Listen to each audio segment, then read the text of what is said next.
I'm Adélie Pojzman-Pontay, and this is Ukraine, the latest. Today, we talk about the crash in oil prices and the consequences on Russia's economy. We discuss Vladimir Putin's special envoy to the US on International Economic and Investment Corporation, Kirill Dmitriev. And Francis Dearnley speaks with John W. Boerstler, who served as Chief Veterans Experience Officer at the US Department of Veterans Affairs. Bravery takes you through the most unimaginable hardships to finally reward you with victory. It's the worst carnage that this world has seen since World War II. Absolutely fascinating. We are with you, not just today or tomorrow, but for 100 years. Nous ne pouvons pas, comme Européens, laisser gagner la Russie en Ukraine. Nobody's going to break us. We're strong. We're Ukrainians. It's Monday, the 7th of April. 3 years and 43 days since the full-scale invasion began. Today, I'm joined by senior foreign correspondent Roland Oliphant.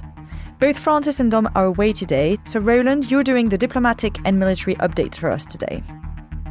I'm going to start not with either strictly diplomacy or the battlefield, but with something else entirely, and that is, I'm sure everybody who's listening to this is nervously checking stock markets around the world.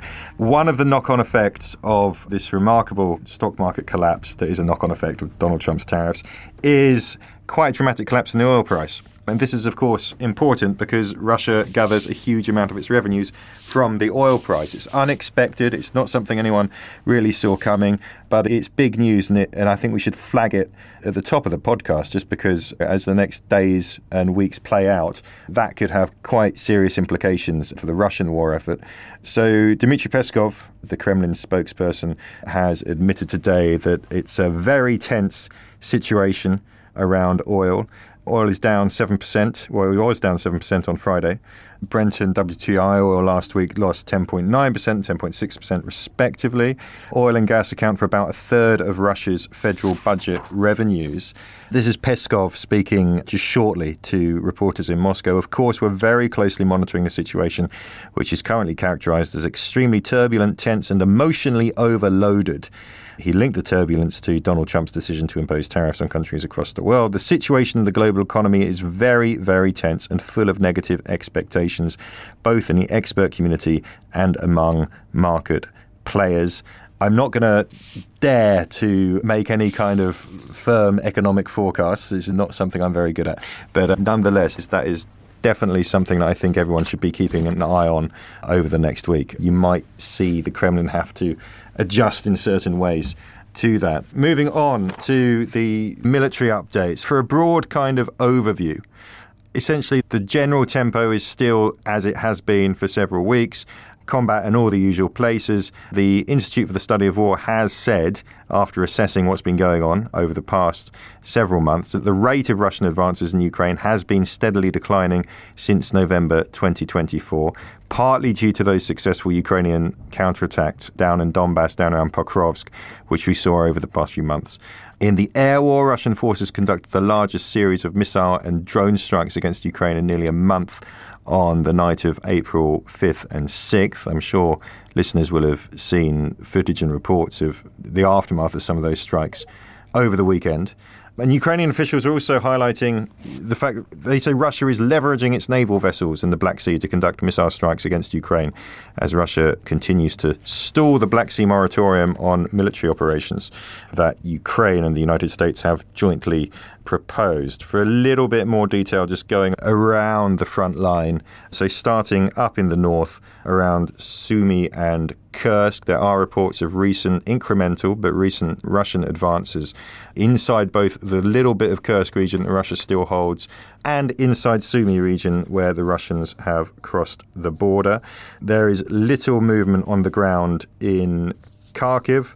However, the Russians are making, or have made in the past 24 hours, a fairly concerted effort, Gansk, over on the eastern side of Kharkiv region. The Center for Defense Strategies, the Kiev-based defense think tank, hazards a guess that Russia is trying to expand its bridgehead on the Oskil River around there.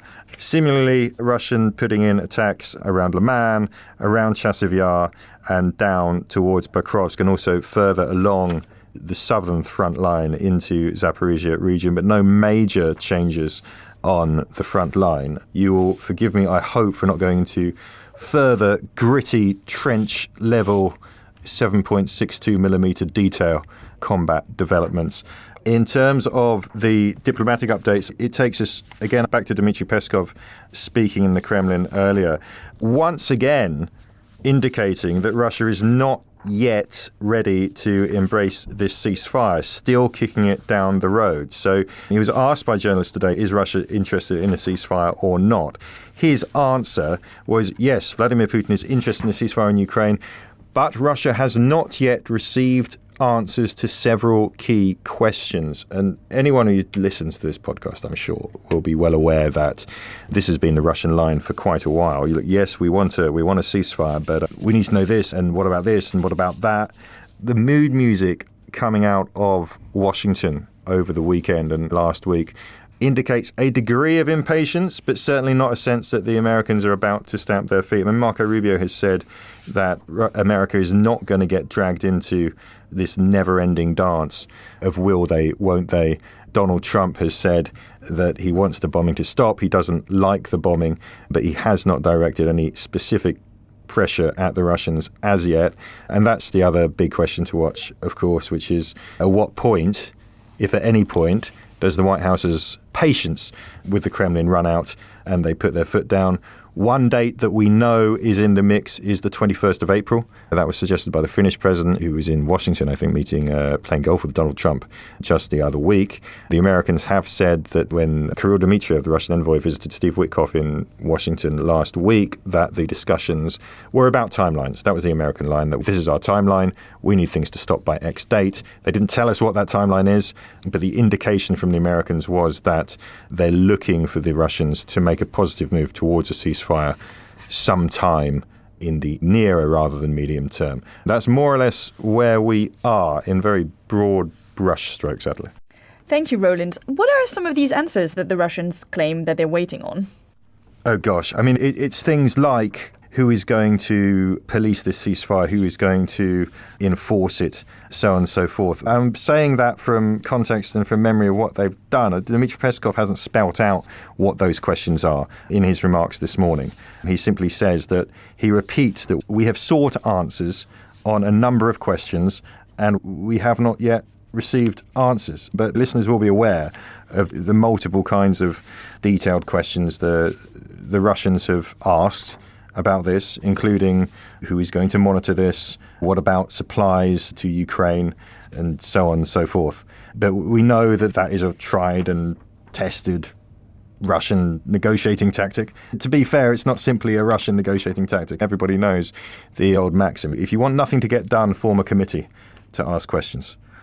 You published yesterday a profile on Kirill Dmitriev, who's the Putin special envoy on international economic and investment cooperation, because he was just in the US last week. Can you tell us a little bit about that trip and what is weird about it and what is so particular? Yeah, so Kirill Dmitriev he's not a diplomat, but he's not technically a diplomat, but he's playing a really key role in these negotiations. He flew to Washington last week to meet Steve Witkoff, who is, of course, Donald Trump's special envoy. And Dmitriev is interesting, and his role in this is interesting because the choice of Dmitriev looks very much like the Kremlin consciously trying to mirror Team Trump. So Steve Witkoff is an old acquaintance of Donald Trump, a business acquaintance, a guy who knows a lot about New York real estate, but that hasn't done a great deal of international diplomacy and sitting in the United Nations or whatever else. And Dmitriev is similarly, he comes from the business world. He's a financier. He's not a real estate guy. But his whole background is in international business and finance. He has a degree from Stanford.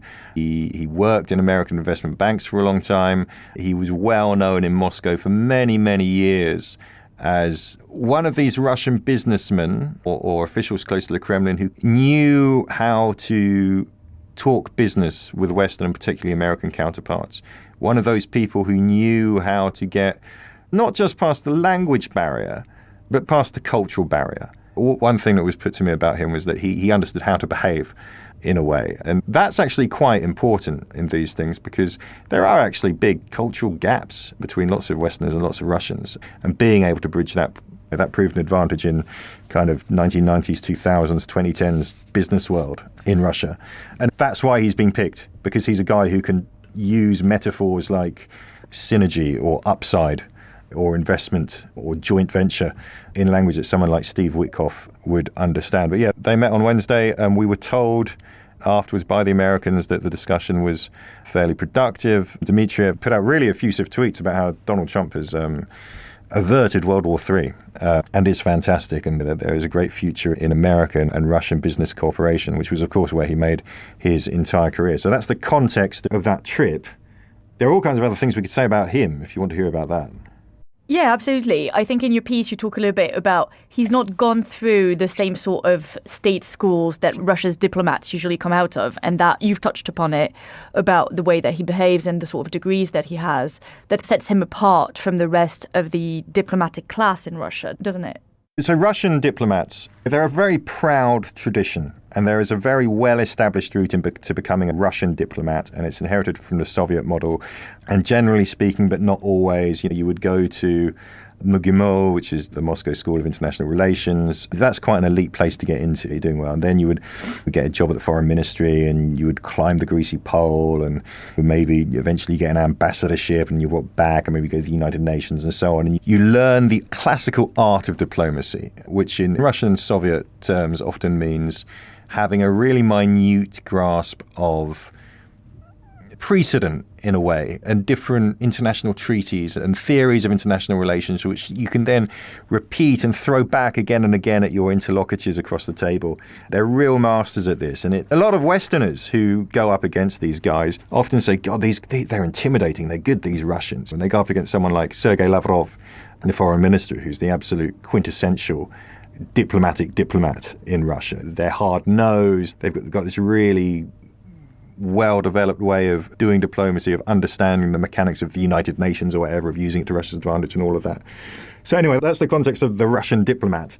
And Dmitriev is just not one of those guys. He's a very talented guy. He's actually from Kiev, where he was born and grew up in the late Soviet Union. He went to a very elite specialists, a maths and physics school in Kiev, which was one of essentially the Soviet Union from 60s, 70s onwards set up highly specialized schools where you had the normal curriculum, but also if you're doing particularly well in, I don't know, maths or whatever, they send you to the maths school. And the idea was that these guys, they'd go off and win lots of maths and science competitions as students for the glory of the Soviet Union. Then they'd go off and, when they came back, probably go and work in an institute building nuclear weapons or something like this. While he was there, he visited the United States in the late 1980s, was part of an exchange movement. That was his first visit to the United States. And then, of course, around about this time, the Soviet Union comes crashing down, and like lots and lots of people with that physics and maths background, he ends up in international finance, first of all in America, and then eventually coming back to Moscow. First, he's running an investment vehicle for American investment into Russia, and eventually he's tapped on the shoulder and given the job of running the Russian Direct Investment Fund, which was the Russian state's instrument for getting money into both investing abroad and investing in Russia.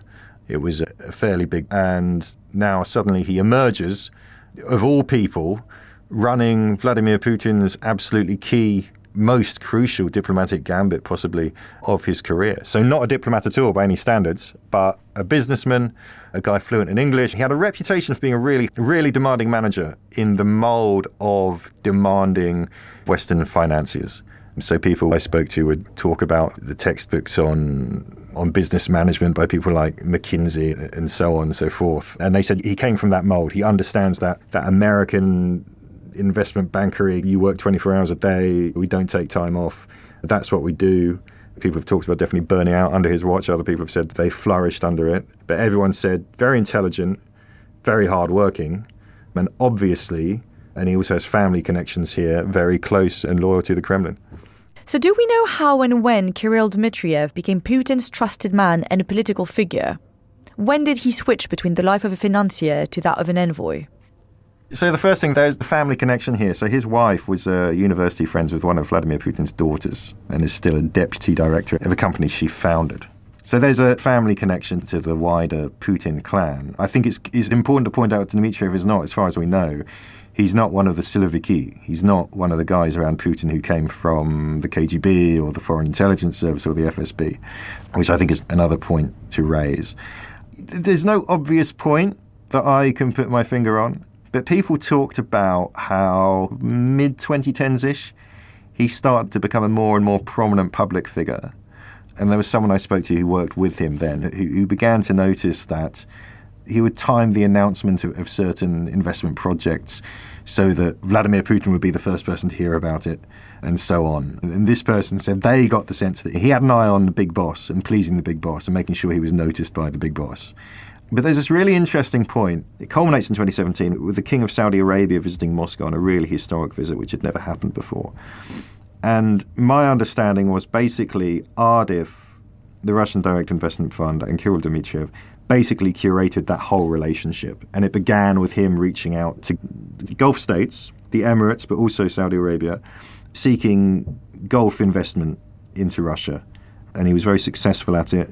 And a former colleague of his I spoke to said that the sense was at the time that this was a relationship that Adélie was in charge of. The Energy Ministry wasn't in charge of it, as you might expect with oil and gas. The Foreign Ministry wasn't in charge of it. No, this was Dmitriev's responsibility.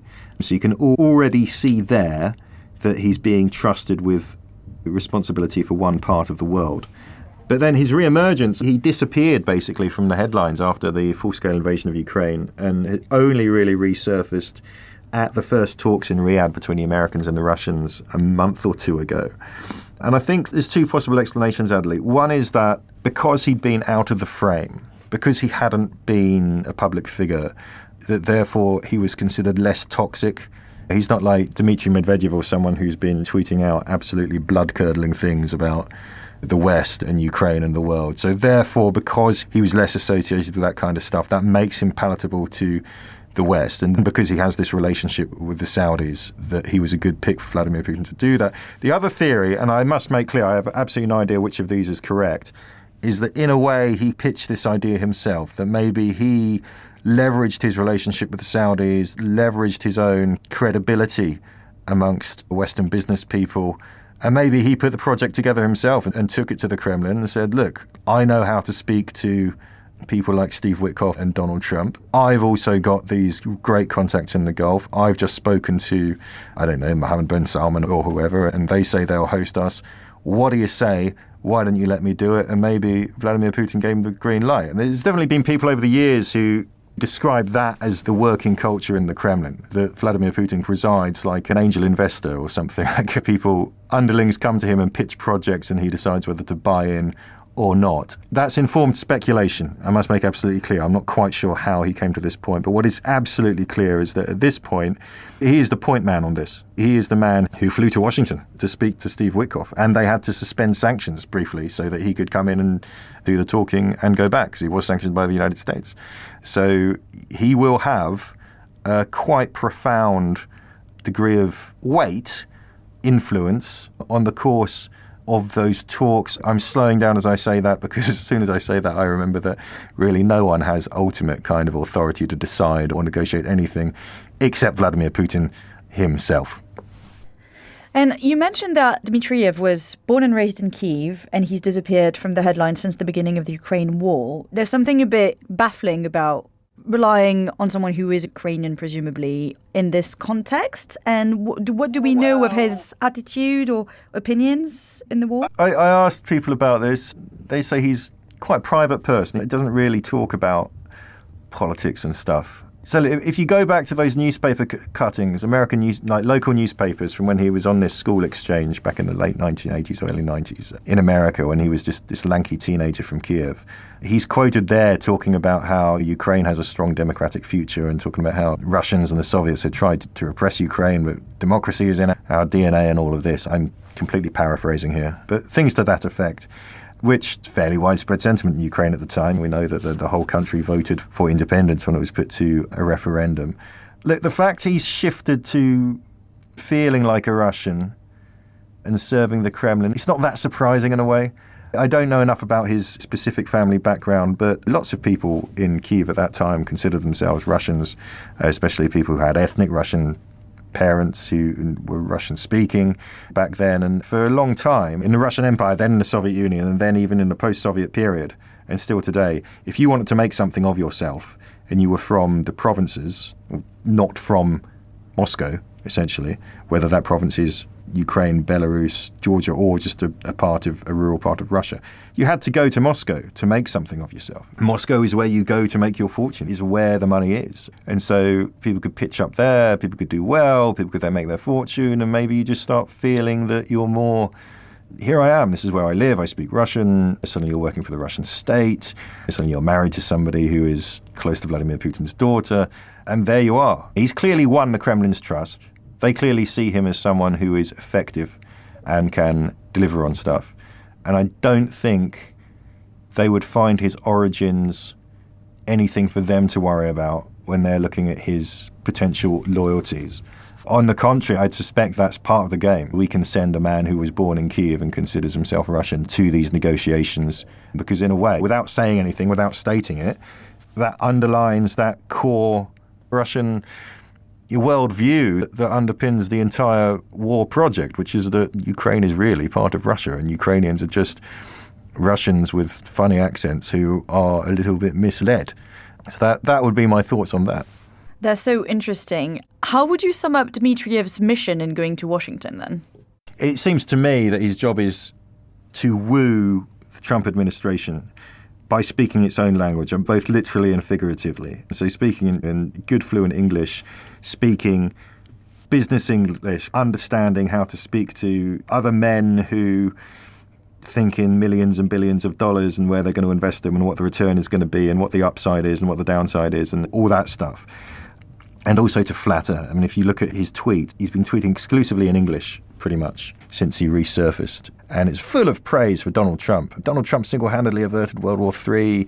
All this talk about the beautiful future of Russian and American business relations. Wooing Elon Musk as well. You know, I mean, he made a point of talking about how the Russian space agency could collaborate with SpaceX to pursue Elon Musk's dream of getting to Mars. And he's been very publicly promoting that. So I think his job is to woo both the officials, but also to woo the public. He's been making appearances. He was on Fox News with Brett Baer last week, delivering in a presentable, approachable way what the Kremlin is trying to sell, essentially. That's what he's there for. And he's someone you can send to do that job. You couldn't send... Sergei Lavrov is just... He's a bruiser. That's his reputation. Dmitry Medvedev, who was once the supposedly friendly face of moderate Kremlin liberalism, has written absolutely astoundingly aggressive things in public about the West and Ukraine. Dmitriev hasn't done any of those things, and he understands how to present himself to Americans and on American television. So that, to me, is his mission. Last week, Francis Dearnley sat down with John W. Boerstler, who served as the Chief Veterans Experience Officer at the U.S. Department of Veterans Affairs. As the first Marshall Prize recipient, he was instrumental in the development of Ukraine's own Ministry of Veterans Affairs, the first of its kind in Europe. As a veteran himself, he served in the U.S. Marine Corps from 1999 to 2007, which included one combat tour in Iraq. He's now an executive vice president of public sector at IPSOS, a global leader in polling, and you'll also hear research about American attitudes towards Ukraine and NATO at this historic moment. This is their conversation.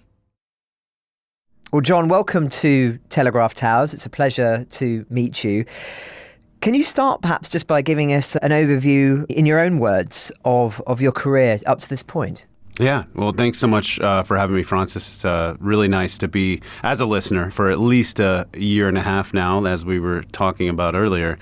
It's really nice to meet you in person and to be a part of this. But yeah, like a lot of young people that find themselves wanting to get out. I was born and raised in Texas, but I decided to see the world. And one of the best ways to do that is to join the Marine Corps, or so I thought, right? So it was a pivotal time right before 9/11. So things changed dramatically once that pivotal date occurred, of course, and changed the world. I'm going to stop you there, actually. I never do this. I usually, but what was that like, 9/11 in uniform? So when you think about, we were like literally in the Marine Corps, we were still doing amphibious warfare school that summer, right? And so we were going in and out of ships, landing on the beach and taking the beach just like our grandfathers had done in World War II. And in that moment, when you realize that we're now at war and it's a completely different war than any of us had really prepared or trained for, it switched our mindset, and it certainly switched the way we trained. So we were shipped from the sea all the way into the desert and trained there. And then, of course, I then deployed in 2004 to 2005 to Operation Iraqi Freedom, where it was some of the worst casualties that we have experienced, not only the U.S., but the coalition forces and British soldiers as well. And that experience, being on the business end of what I would consider bad foreign policy, it really gives you, I think, a unique perspective to carry on with your life. So I knew I wanted to serve out of uniform, and so how might one do that? And so I got lucky to go work in Congress. I worked in the House of Representatives as a young staffer. I actually made more money as a sergeant in the Marine Corps than I did as a Hill staffer, which is the fun. same at the Houses of Parliament here in Britain, don't worry. Great experience, though, right? You can't really buy that. And being the only veteran in the office, as a young man still, I was put with all the Veterans Affairs policy and outreach, and I was looking to do all the Homeland Security and the diplomacy and the State Department sexy stuff, right? But I found a calling almost in order to help reform the way that we build our military to civilian transition programs and really reinvest in our soldiers and service members and Marines so that they can be successful and make an economic impact on the communities they return to. So all that to say, coming full circle, being able to be invited as a Marshall Fellow. So that's how I got connected to the first Ukrainian Marshall Fellows. They invited the Marshal of the Marshall Plan. Yes, of course, which exactly. is a name we've mentioned many times on the podcast. General Marshall, Secretary Marshall, the architect of the reconstruction of Europe, right? And the legacy of General Marshall, of course, being able to build that transatlantic bridge was the critical mission of this fellowship program. And when they started selecting Ukrainian fellows, they came to me in the Donbass war, when we were when they were in Donetsk and Luhansk and didn't really have an infrastructure to help those service members, especially those who volunteered right after the Maidan Revolution and picked up rifles and shotguns and went and protected their country. We had no real infrastructure to help them make a successful transition from military to civilian life. So it's been an incredibly rewarding 6-7+ years that I've been now involved with Ukraine. Well, you must have seen an enormous amount of transformation in terms of the issues relating to veteran affairs in Ukraine. Can you talk me through what was happening in your department with your work before the full-scale invasion, and then how things, I imagine, sharply shifted following that fateful February? Yeah, because I had been selected to serve at a higher level in the U.S. Department of Veterans Affairs. I was the assistant secretary, mind you, of the Veterans Experience Office. We did all the surveys and design and process improvement and training work. Amazing team, amazing job. Our mission isn't an international one. It's highly laser focused on our own veterans because they have so many needs, of course, right? And so being able to then, after the full-scale invasion occurred and having been involved in Ukraine for the years prior to that, they immediately came to us. So the State Department really engaged, and we built this coalition across all U.S. federal agencies that it had some way impacting the Ukrainian veteran population. And our contact at Embassy Kyiv was kind of the ringleader for this motley crew. And I got a chance to get re-engaged as a U.S. official remotely. And lots of delegations, lots of clinicians, lots of leaders, NGO and governmental from Ukraine would come over and learn, and we would provide them technical assistance and take them through our polytrauma facilities and talk about veteran employment and benefits delivery. So it was an incredibly rewarding experience, having already helped the team there established the Ministry of Veterans Affairs years prior. Yes, you say you're absolutely pivotal in building a ministry we refer to sometimes on the podcast, the Ministry of Veteran Affairs in Ukraine. Of course, it's going to be a ministry that will be needed for many, many years to come. But let's focus on the immediate needs at the moment.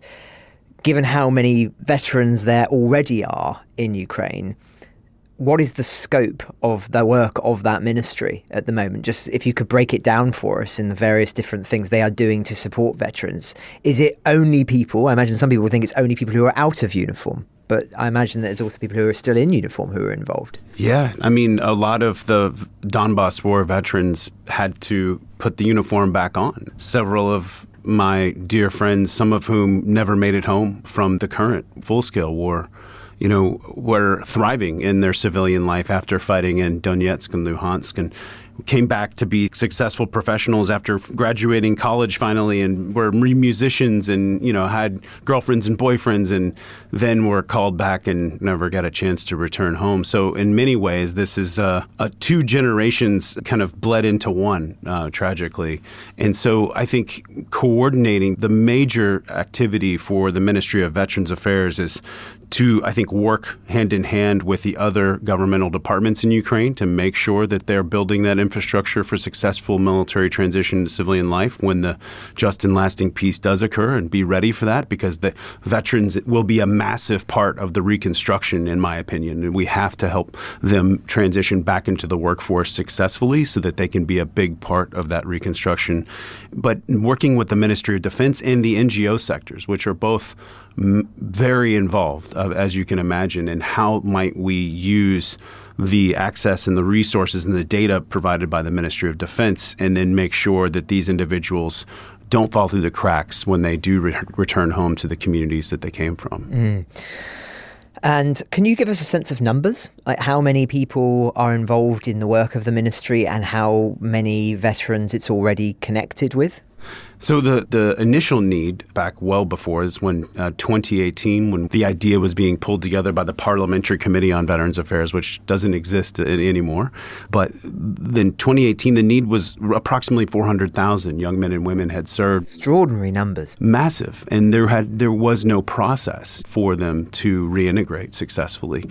And so that was the immediate need. And of course, now it can be up into the millions of men and women who have answer the call for the first time to serve and protect Ukraine currently. And so the need will be that much more amplified and required of a successful post-war Ukraine in many ways. So they have a big task, and they have a small team. But I think through the partnerships of the other agencies, through the partnership with the Ministry of Defense and many of the NGOs, that's, I think, what they can really use as force multipliers to help serve these individuals as they come home. What we can do from the outside world, both here in the UK and back home in the US, but also parts of Europe and France and other partners, is to really provide technical assistance, because we've really made a ton of mistakes in the last 20 plus years of war after coming home myself, and many veterans coming home from Afghanistan and many other places. We've learned so much, and we can really help them accelerate that process if we're allowed to help. Can you comment on perhaps what deficiencies there were in place before you got involved and your team got involved in the ministry? Because I can imagine that when you're looking at this from the perspective of not a standing start, but from a much smaller scale, that there were many areas where they just weren't thinking in the way perhaps that we have seen Ukraine thinking much more now, including perhaps mental health and things like that. Yeah, that's a really interesting question. But, in 2018, kind of the impetus behind all of this, and I mentioned my good friend Lesia Vasilenko, who is now a member of parliament, who's been on the podcast, and it was her birthday yesterday, so happy birthday, Lesia. I hope she's listening. Hi, Lesia, if you are. Come on soon. Yes, so I made sure and dropped her a note to wish her a happy birthday. I think, with her stewardship, she really helped set up the project office, but it was following a big convening that we hosted in Kyiv that involved the NATO working group on military transition, which has been since decommissioned, but bringing a lot of experts from 12 different NATO countries, like members from South Korea were there, all across Europe, the United States, Canada, came together to really help address the top issues. The biggest one, I think, being post-service employment, making sure that they're translating those vocational and professional and technical skills that they may have learned in the military, or retraining them so that they can go into great jobs post-service. Mental health and access to mental health and other necessary health-related outcomes is critical, obviously, and mental health in Ukraine being a much different flavor of treatment than it is here in perhaps the West and in the UK and certainly in the US. But how might we kind of take their cultural attributes and pivot into more of a peer-to-peer system to get veterans better access to mental health? And then in the third, and there were many that we discussed, but I'll just touch on three, was just identifying who served. I think that was the biggest problem when you have young men and women going from the streets of Kyiv in the Maidan Revolution to protect Ukraine in 2016, 2015, 2017, and beyond. How do you really allow them to identify themselves so that they can get access to the benefits that the Ukrainian people and the Rada have guaranteed them? Let's change tack slightly then and look at the bigger picture at the moment in terms of United States support for Ukraine and indeed as part of that its veterans. But I know that you've travelled Denmark, France, Ukraine, of course, United Kingdom, many other countries on your projects on military transition systems. What's your reaction to the shift that we've seen in the last few weeks? How does it make you feel as somebody who was a Marshall Fellow to see the shift that's taken place in attitude? Well, being in my current role at IPSOS Public Affairs, we are one of the top firms in the world, not just in the U.S., but in the U.K. and many places around Europe and elsewhere, and in Ukraine, to really understand public opinion. So attitudes, behaviors, and beliefs through polling, through a number of different survey techniques. And as I have direct access to this data and I'm able to not only see it when we do record it, but tweak the questions to make sure that we're asking the right questions.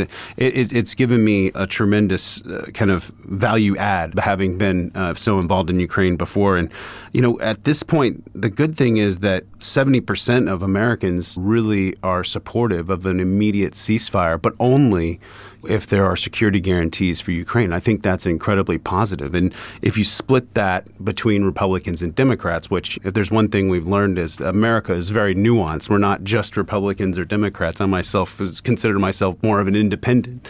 But if you were to split it like that, the majority of Republicans and Democrats do agree on this. And one of the most important things is that the majority also agree that we should support democratic nations when attacked. And I think that when we call into the future of NATO and the alliance, I think it's important to remember that. And only 21% of Americans want to leave NATO. So that means another 79% are still in support of the strong alliance that has held us together, the West together for so many years. So there's lots of interesting data points, especially as we've come to learn more about some of the comments that the administration has made, and specifically around supporting Russia. And I think 56% of Americans, for example, believe that President Trump is too close to Russia, right? And so how do we kind of understand that sentiment? And it cuts across party lines, of course. So if you think about that 56%, 89% of that is Democratic individuals and 27% are Republicans. So it's very political in terms of how we want to cut that. So it's interesting to consider, though, the points being about the majority of folks do want to support Ukraine with military aid, not military action. Those are two separate issues, right? And we've seen similar reporting from British polling as well. I hear the polls, I hear the numbers. Of course, we haven't seen yet the way in which that public opinion could, if it ever does, shape the actions of the White House. As you say, you've got political experience yourself. In what ways in the weeks, months ahead could you see that popular opinion impact the decisions that are being made? Because at the moment, at least from the perspective from across the pond, it doesn't look like the public feelings are having any impact on Ukraine, on this administration. I think it's a difficult question to answer because we haven't yet seen a massive impact of public opinion yet, but it's still early days. We're still in that first 100 days of the new administration. I think a lot of the changes that we're seeing being made on contracts being canceled and then reversed the following day, a lot of that's due to advocacy from stakeholder groups, from members of Congress, from people calling their congressional offices locally. And there was the U-turn on the children research project, which we've spoken about many times on the podcast. That suggests is evidence to your point. Critically important, right? Especially for how we're going to approach reconstruction and reintegration of these individuals who have been traumatized by war and stolen by Russia, right? So I think that there's a lot of opportunity both on domestic and foreign policy issues. I think we have to wait and see, but use this public opinion data to help us, to really help guide our own advocacy in a way. On NATO specifically, you're right, the numbers, whether it be with IPSOS or others, are pretty consistent on this and have been for a very long time. And yet there's, I think, a feeling here in Europe that we can no longer ever again take for granted the idea of there being bipartisan support for NATO, that this will now always be something of a political football in the United States that will be contested in elections. Do you agree with that? Or do you think that actually this is a bit more of a blip, which is based on certain smaller ideological factions within the current political system? I think it is more of that. I don't see long-term trends of Republican policymakers reversing their stance on NATO membership. I'd love to interview all 50 members of the Senate, for example, right, that are Republican Party identified, right? And I do think there is so much utility to the alliance, and we should do more in terms of asking not just Americans, but we should be asking other Europeans how they feel too. And I imagine that those attitudes have shifted just in the last few weeks, as well as the need for more solidarity around joint European security, especially as it involves Ukraine. Let's go back to the subject of rebuilding Ukraine, something you mentioned earlier on, and of course is also relevant to this conversation, because if America isn't part of that, then of course that will have massive implications for Europe's future and everything else. Inevitably, with your work, you will have had to think about the long term, perhaps more than some who are focused very much on just getting through the phase of the war. Are you optimistic about Ukraine's future? I think that when that just and lasting, I mean, we have to stay positive. I know it's very difficult, especially for Ukrainians who are in this every day and traumatized every day still. I do believe that there is so much optimism, and there's so much interest from Americans in particular in not only investing in Ukraine monetarily, but learning more and being a part of that reconstruction in a productive way. I mean, in any way we can help veterans reintegrate as part of that reconstruction once again, I think that is going to be absolutely critical, because if you have 1 million plus people overnight that don't have a job, then that could be not only an economic or a workforce problem, but it could also be a very big political problem, you know? And so how might we ensure that that doesn't happen, given the many, many learnings that we've had over the last 20 plus years of war as well? So I do think that there's enthusiasm around support for Ukraine, that the numbers, I think, reflect in not just military aid, but other economic and humanitarian aid that may not align with the administration's behavior. John, there's so many other subjects that we could talk about, but I'm keeping an eye on the clock. To change tack again, it's a shame Dom's not here, because I'm sure he'd have lots of very specific questions to your time as working in Operation Iraqi Freedom and your service with coalition partners, including British. Just on a personal level, because I feel I have to ask this, because he would if he were here, how does it make you feel to see the attitude shift in this White House towards those who you've literally fought side by side with and shed blood with, just on a personal level? Yeah, I mean, we're learning in real time. We do a lot of work for the Department of Veterans Affairs, which is part of why I decided to come to IPSOS following my service, because I could continue that mission, but not only with the Department of Veterans Affairs, with the Department of Defense and many other agencies. And as we can, on the way over here, I was speaking with a colleague, and contracts are being canceled that provide direct service to American veterans. And that, in essence, is we are breaking the social contracts with those who have raised their hand and protected and defended the Constitution of the United States.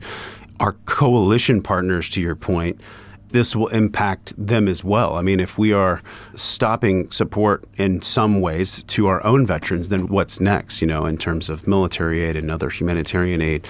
And so I was texting with a friend who is a Danish Afghanistan veteran, and he has a lot of experience with Americans, but he says the public sentiment toward us as a country now because of what's happening in Greenland. And they have followed us into battle in Iraq and Afghanistan and many other places, and they feel betrayed. And so I really hope that we can move forward, collectively together. I have firm belief that we will, and we'll get over this and learn from all the changes that are happening and make it better in some ways.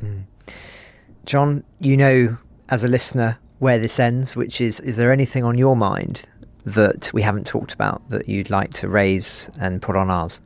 I think I just really appreciate the opportunity to come aboard and be a part of the pod. So thank you. And it's really important what you all do. And I think it's really important for the listeners to stay engaged as much as we can, even into the reconstruction. So when we had the conversation earlier about what's next and how we continue this dialogue so that the support for Ukraine doesn't stop when the war stops, I think that is the really important consideration for those of us who don't provide military aid or who cannot pick up a rifle and help protect Ukraine. There are many other ways that we all can serve alongside them. Absolutely. Well, John, thank you very, very much for your time today. Thanks for having me.